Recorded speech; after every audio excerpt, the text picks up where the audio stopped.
Hey everyone, it's Will with Military Lawn Cuts, and in today's video, what I'm going to be sharing with you is a new standard operating procedure that I actually helped kind of create, pulled a lot of pieces together, and we're talking about the GM scorecard. So what does GM stand for? General Manager. You could put Operations Manager, anybody that's operational out in the field, you can absolutely use this scorecard to see if they are effective or not. And this is something new that we actually implemented in my business, and it's helped myself and our team be way more efficient. Think about when you get to the point where, and again, this won't entail a lot of people that are just getting started in their business, but if you do aspire to actually have managers in place one day that you can build a business that runs without you, you're going to need a type of temperature check on their production. And this is how we do it. It's very difficult to manage managers. It's really a shift from managing people out in the field to now managing people that are above people and having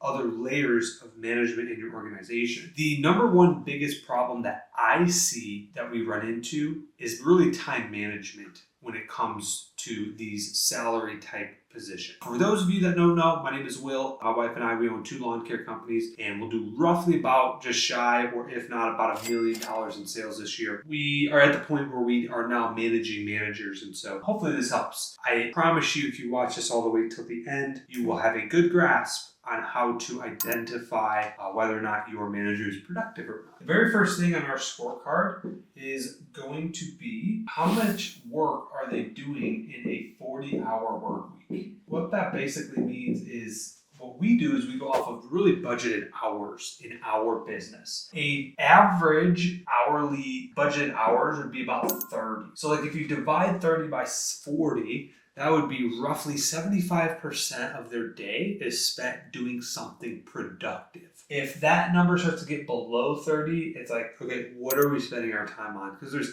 so many tasks that you can do in a day. We want to make sure that we're doing stuff that actually moves the needle forward, like doing production or hiring or doing estimates. All of those tasks would actually add up on their category of budgeted hours completed for the week. Now, the second thing, again, at this point, the manager has a crew, whether it's just one other team member or they have 10 people on their team. We need to figure out what is their crew efficiency score. Now, the way that we do that is through something called P4P software, and you can go literally on there, and all it does is it basically breaks each individual employee down, such as this. How many budget hours do they do in a week divided by how many clocked hours they have. That's literally all it is. You could do this manually. You could just pull up, check the routes, how many budget hours are completed versus their clocked hours on their time clock. For this scenario, we're actually going to, this week actually, our general manager at our main location had a 90% efficiency. So very, very good, guys. 75% is about average. So we want them to hit at least roughly 30 budget hours,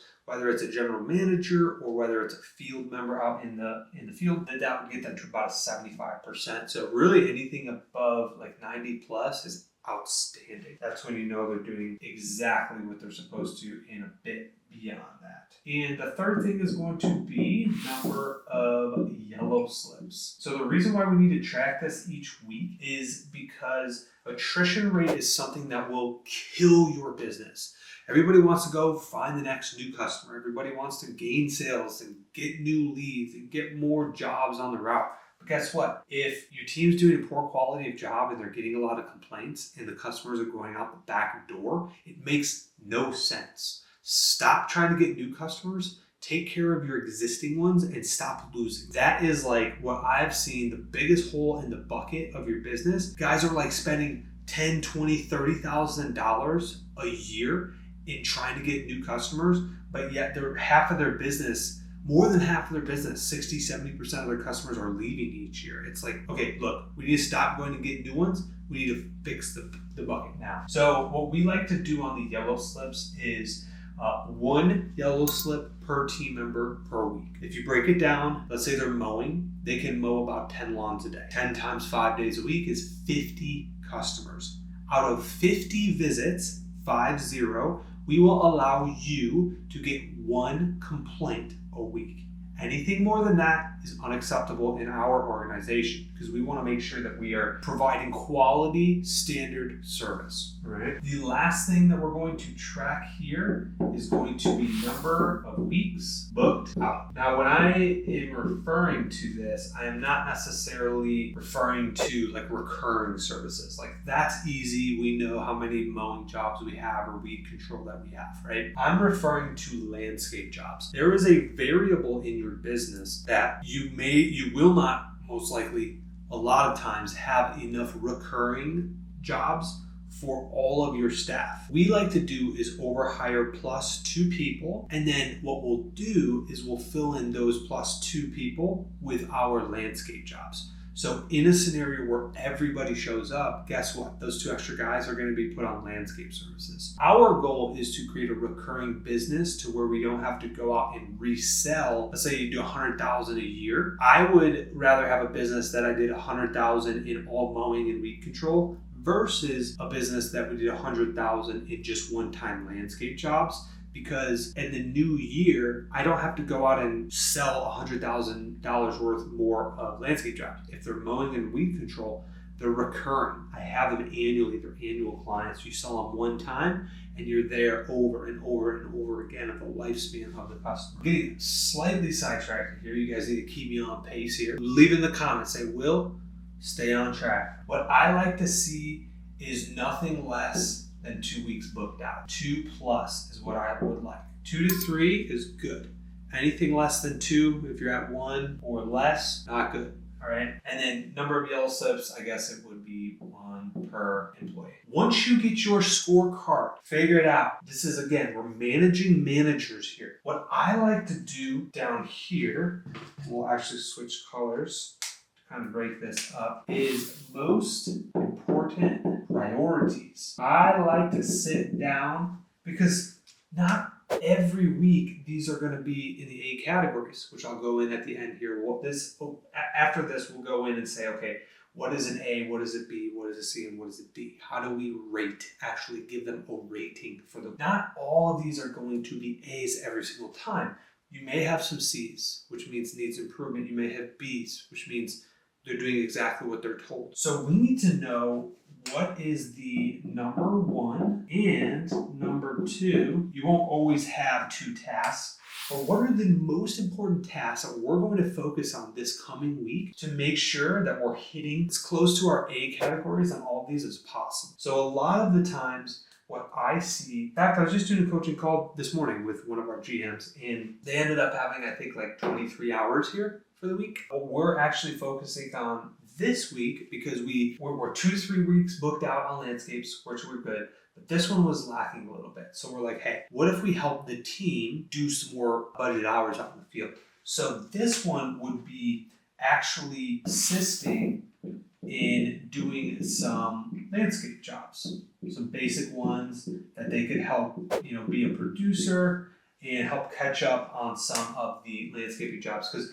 we just recently sent out an upsell email, so we're good on that. And then the second one was going to be this particular general manager is actually going to be on vacation in the next couple of weeks. She's actually going to pre-dispatch weeks in advance. And again, although this isn't going to get her the budgeted hours per se, but it is something that's important, and we, as a regional manager, accept that as their budgeted hours because it is an important task that does need to get done.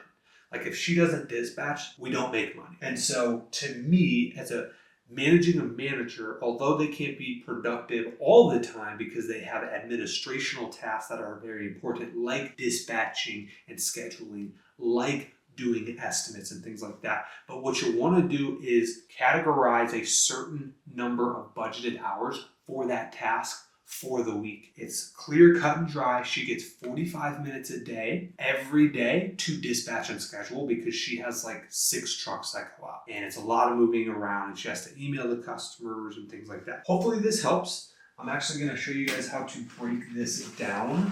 You know what? If it does help, hit that like button. Let me know about it. So we have A, B, C, and D, right? How do we rate them? And also, guys, you can use this in a plentiful of different areas. Like if you're doing a scorecard with a frontline team member, like you could just be like, okay, what are the most important things? Does he show up? Okay, reliability, attendance. Do they get little to no yellow slips? That would be quality. And then it's like production, like what's their efficiency score? Like you identify for your business, just use this as an example of like, what are the 3 most KPI, like most important things that I need to track? Okay, then figure out a scorecard for that. Sit down. We call them like report cards for the frontline team members. Like when they're brand new, we say, okay, you were late only once this week. Like you got a B or a C, like we need to improve on that. But you could definitely do this, all right? So A means you are above standard. You're going above and beyond. You're pretty much in the top 5%.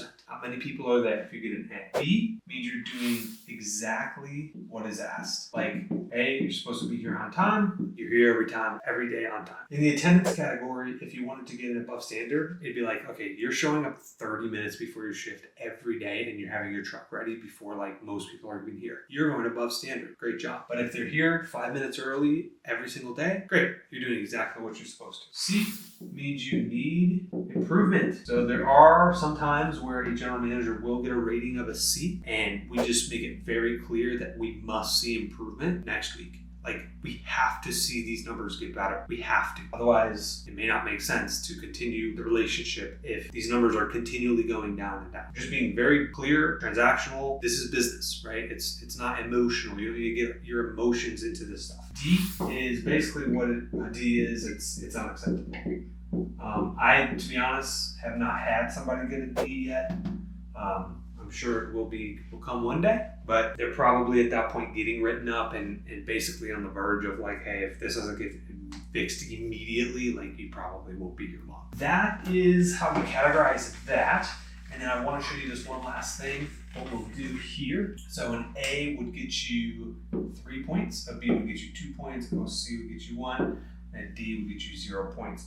And so basically what you do, the categories are basically budgeted hours, like how effective they are on their time, efficiency of their crews, number of yellow slips, weeks. I'm just gonna say weeks, and that's like weeks booked out. What would classify basically an A, B, C, or D in these categories? For budgeted hours, it would be anything from 25 to 30 would get you a B. Basically means you're doing exactly what you're supposed to. So 20 to 24 will get you a C. Anything under basically 20 under 20 would be a D. 30 plus is going to get you that A. For efficiency, so anything from 70 to 80 is a B. 80 plus is an A. 60 to 70 is a C, and 60 below is a D. Yellow slips, 0.5.